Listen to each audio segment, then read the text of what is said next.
Okay, so good evening, Miss Nancy. So today, me and my group consists of Hanif, Yoana, Reska, me, Kezia, Annisa, Arkan, and Loui wants to present about our paper, and our paper bring the topic inequality in Indonesia. Next. So, first of all, what is inequality? Inequality can be defined as the difference in degrees of living standards between people. It based on United Nations University. So, inequality is, however, a broad topic, and there are many types of inequalities in population that can be discussed. Or this is the types of inequality that in the population. So there is some of the aspect of inequalities that can be discussed is wealth, gender, racial, and healthcare inequality. The lower in number of inequality means that the lower number of inequality in a country means that people on the bottom of the spectrum is living a better life compared to those in the low end of the spectrum in a high equality country or a city. So we also want to discuss inequality in Indonesia. Inequality in Indonesia, however, the researchers have concluded that 2 decades of economic growth in Indonesia only benefited the richest 20% of the population. When a country grows to when a country is developing, everyone living in it should be experience growth too, meaning increase in middle class people. However, this research suggests that only the rich become richer, and that is unfair distribution of wealth and education across citizens in Indonesia. Means that many people are trapped in low-paying jobs because they have lack of education. So, a shocking fact from a researcher done in 2015 conclude that 10% of Indonesian owns an estimated 77% of the total country's wealth, and 1% of the richest Indonesian citizen owns half of the country's wealth. Due to the shocking figures of the high inequality in Indonesia, government has carried out procedures in hope of reducing the inequality between Indonesians. The government effort to reduce inequality between Indonesia has been a success, in which poverty rate fell from 11.6% to 10.12%. Paying some employees lower just because they are a different gender or came from a different country can be classified as inequality too. Inequality can be seen as a negative by many people because it is not fair for people in lower or low end of the spectrum.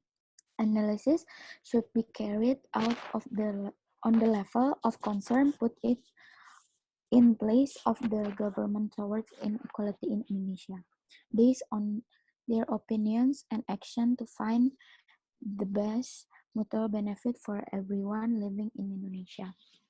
So the next presentation I'll be handed to my friend Yoana. Okay, so we will further discuss about inequality in Indonesia. So in recent years, inequality in Indonesia has increased and is alarming. Indonesia is currently the sixth country in the world with the greatest inequality in wealth. As a clear illustration, the wealth of the four richest people in Indonesia exceeds the wealth of the 100 million poorest people in the country. It one of the aspects is since the development of technology that makes people with low skills less necessary, it makes the worker that these workers that have the low skill that low skill workers have to develop their skills to survive. But the challenge is the poor education system in Indonesia and the lack of government attention in this sector makes the decreasing quality of human resources inevitable. So education plays a role because in general, more highly trained workers have access to more work opportunities and higher incomes. But the government pays little attention to the importance of equal education and training for all citizens. Also, in Indonesia, it is still very common for gender disparities to occur. Based on the traditions and values inherited by the ancestors of the Indonesian people, the cultural and religious inheritance, uh, it was shown that men have more rights and higher positions than women, and it is still very common in Indonesia. Men and sometimes men should be respected more. Uh, it is shown that men are still the dominant gender in Indonesia. This gender disparity then has an impact on access to education, where women are usually considered not to need high uh, education because of the value that is believed that women must take care of household needs, which are often associated with the kitchen, well, and bad. This gender disparity does not only affect in access to education, but also to employment. Often discrimination against certain jobs and deemed unfit or incapable for certain jobs occurs, resulting in fewer employment opportunities for certain genders. In this case, are women. And then the payment of wages for women and men are sometimes different for the same job. Men are getting higher wages. Also, the development of infrastructure that is terpengaruh from the geographical conditions in Indonesia that lead to uneven development in each region. So the development of infrastructure, education, health, and technology is only focused on big cities, thus making access to all of the above is limited only to upper classes. People or those considered capable of accessing it, like hospitals, schools, the good quality ones are only located in big cities. Also, the corruption that is happen a lot in Indonesia that further slows the development of all aspects that is needed by the citizens, by Indonesians. Next will be explained by my partner, Afan. After explaining about the inequality and the inequality in Indonesia, moving on to the basis law on inequality. So basically, Indonesia already have the law that could have equality in any aspects.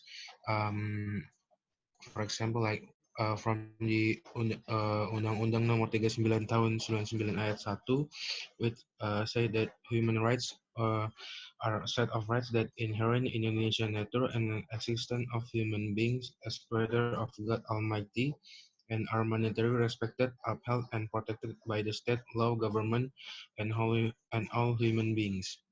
And also there are Undang-Undang Nomor 39 Tahun 99 Ayat 3 Butir 1 with emphasize that every person is equal in terms of human dignity and blessed with mind and conscience to live in society, nation, and state within the spirit of brotherhood. Beside the general equality, Indonesia also provide equality in terms of jobs or employment in the Undang-Undang Nomor 13 Tahun 2003, Bab 3 Ayat 5 dan Bab 5 Ayat 11 yang menyatakan um, Every worker has the same opportunity without discrimination to get a job, and also every worker has the right to obtain, improve, and develop work competency in accordance with their talents or interests.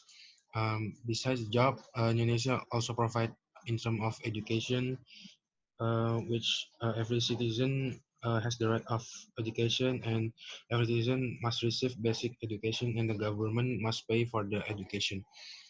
And also in the healthcare, every individual has the right to live in physical and spiritual prosperity, to live and to have a good and healthy living environment. Next. After the local law regarding equality, there are also universal law of inequality. Since Indonesia is the member of the United Nations, it also supported by the Universal Declaration of Human Rights, which in the Article 1, Article 1 and Article 3 that said um, all human beings are born free and equal in dignity and rights, and everyone has the right to live. And in employment, everyone has the right to work, to free choice of employment. And in the healthcare, everyone has the right to standard of living. And in education, everyone has the right to education. Um, After explain about the basis law that uphold equality in Indonesia or international in Indonesia, uh, still occur inequality often in any aspect, such as in rural areas, that most of healthcare and education is not spread equally. Um, okay, next. So why inequality has a major impact on a country. And today we can find inequality in large metropolitan area all around the world, both in developed and developing countries. And because of this, along this growth in average country size of countries, size of countries, income inequality has also increased in many places and becoming fundamental challenge in many societies. Next, yeah. Inequality as a challenge in the development. Unequal condition or condition found in the socio-economic life of the community cause of gap. And the problem of inequality often occurs in inequality of income and difference in community development relating to their effects on economics, performance or prosperity, and relating to how they affect the stability of society, where there is a difference between groups of people. And greater inequality in income and wealth will result in greater gaps in access to credit or productivity assets such as land. This can be happen because poorer houseless cannot over guarantees against failure. This is considered to be difficult for houseless with low income to invest in business or education. In the context of high inequality, people with middle and upper economics can choose private education and health that provide better quality. Next, yeah. Inequality is a challenge in politics and distrust of the government.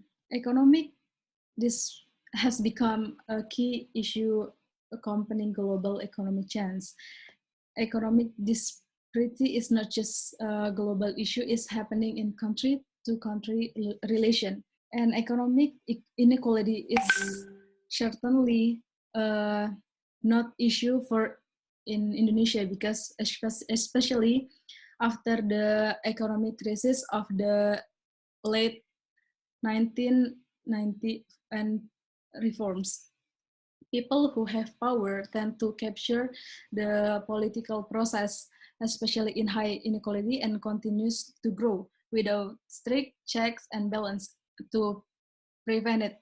People with middle and upper economic can use their position and resources to support their interests. And this makes me middle and low society groups who think that the system is not fair for them because uh, they don't have a benefit and it more uh, benefits for the upper class community. Community living in highly unequal environment can become less sensitive to unequal income distribution, and political distribution to injustice can cause political cause. And now I will hand over to my friends Hanif. Thank you, Reska, for the presentation. Refer to econom from Reform on Economics in Indonesia, Yusuf Randy. You mentioned that the inequality problem in Indonesia is a complex matter. It cannot be solved by directly give cash into the lower class of the economic group, but it requires a complex method to solve them, because the poverty in Indonesia is considered as a structural poverty. The structural poverty means a group of the society, a group of society unable to access the resources that actually exist, because those resources has been used limited to those who have more access to the resources. Because of that, they were unable to grow maximally. They were unable to maximize their potential. And Indonesia already know, Indonesian government already consider those things, so they launched the action. The first one is to accelerate the infrastructure in Indonesia. Based on their opinion, based on the government opinion, the infrastructure in Indonesia will increase the distribution of goods, and because of that, the lower economic group will get more prosperity. And the second one is to encourage the development of potential regional economic sectors. So basically, every regional have their own economic sources such as UMKM or their own tourism spot, and Indonesian government support those regional economic to maximize the potential of that regional. The third one is encouraging highly competitive industrial sectors, because the competitive industrial sectors mean that the industrial sector will compete more tight, and because of that, the quality of the product will increase. And in order to do that, the government already support through the vocational education by increasing the amount of vocational school in Indonesia, increase the economy of scale and capacity of small and medium Indonesia, the UMKM. And then the fourth one is encouraging the agricultural sector by developing corporate farming. So Indonesian farming technology is actually already left a few steps behind, and because of that, the government encouraged the farmers in Indonesia to maximize the potential of the agriculture by provide technology to support them. The fifth one is the development of tourism sector. Tourism sector is one of the biggest sources of Indonesian GDP, and because of that, the tourism sector is vital to everyone, because the tourism sector it attached to the distribution, because the tourists comes from many places, and that increase the economy of many places that been through by the tourists. Next, yo. And regarding to those actions, the government already achieved several things. The first one is the inequality of expenditure in Indonesia population. The one measured by the Gini ratio is before is 0.382.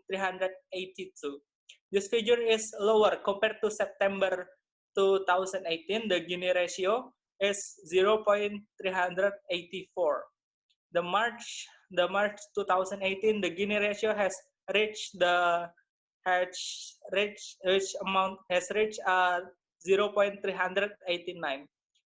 But even though the achievement of the government right now, and that the Gini ratio is 0.382, that that ratio still failed to achieve the target. The target is 0.36, and because of that, the inequality in Indonesia is still one of the biggest in the world. Next.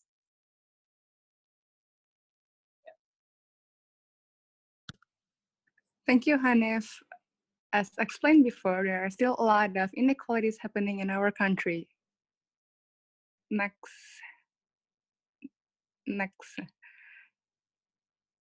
This here is an example of human rights inequality case. There are elders who did a small mistake, such as stealing things that are worth under $1 to $2. The sociologist from the University of Indonesia, Imam Prasojo, said that this is a conclusive evidence that the law process here is bad, an act of deviation from the goal of the law itself. If these elders are going to detain in prison by doing such small mistakes with fast process, yet high-ranked officials who did far worse mistakes, such as corruptions, are still going around freely. And if they go to prison eventually, it will be a long and slow process before they went straight into the jail. There are also inequalities going on in the prison. High-ranked officials are usually going into a nice, fancy, private prison, yet these elders are going through a terrible time in regular prisons. They are locked up with random, dangerous, violent strangers. Just like Himahanto Juwana, a professor from the University of Indonesia, states that the law in Indonesia is only tapered on the bottom, yet the upper part is blunt. Next. Since equality is rampant in any field, we have read many discussions about inequality and injustice in Indonesia, and yet there are still no real and clear actions from the authorities. They remain silent and act as if they are unaware of the situations. We see the main problem here is money, bribery. The only way to fix that is education. Next. The proper education distribution is really important. There are a lot of officials who defy their bosses for the sake of promotions, bigger money, bigger salary. They are willingly to do just anything selfishly just to gain money in an easy way. Next. Education isn't just about the academic development. It also develops characters and morals. Education is the solution of all root causes, the key to get good jobs and good salary. And when you're wealthy, bribery won't be as appealing. Most importantly, when you're educated, you have morals and strong establishment. This kind of thing won't slip in. Education does not only fix the inequality cases, but also several other cases that is happening in this country. The next one will be explained by my colleague Loui. Thank you, Reska. So for the conclusion, it's basically a general conclusion. One of the main aspects that the government should take is take action, because it is very important for it's very important for the long run of Indonesia, and it's also beneficial for them to make better connections with other third world countries, because after all, as a nation, it's their economy that what makes them up. You know, it's what really describes them, how strong they are. And if the poverty cycle is reduced by taking extra decisions and extra actions, then the other third world countries will pay more attention to Indonesia and will be more willing to make future projects that would improve, let's say, Indonesia's infrastructure or something like that. The government should also invest more in the Ministry of Human Rights, because not only it is better for the country economically, but it's also better for the country socially, because it brings the poverty cycle down, and it also reduces the gap among the levels of social classes, which eventually leads to making it fair for public citizens of Indonesia that do not get full gain of their rights. Um, so ultimately, the solution here is that uh, people of Indonesia should definitely work together and come all together as a nation to fight against the problem, because uh, unless they really like gather together, it's no matter how much effort the government tries to put, there isn't really much that the people of Indonesia, like the citizens, can do about it, because it's the higher power that really controls the country's path to some extent. So uh, that's really the ultimate situation here, and I hope that it happens, and the government really should realize that it's very beneficial for the country, for the people, and for the nation, like as a whole, for the very long run. And that's it from us. Thank you so much for listening, and have a great day.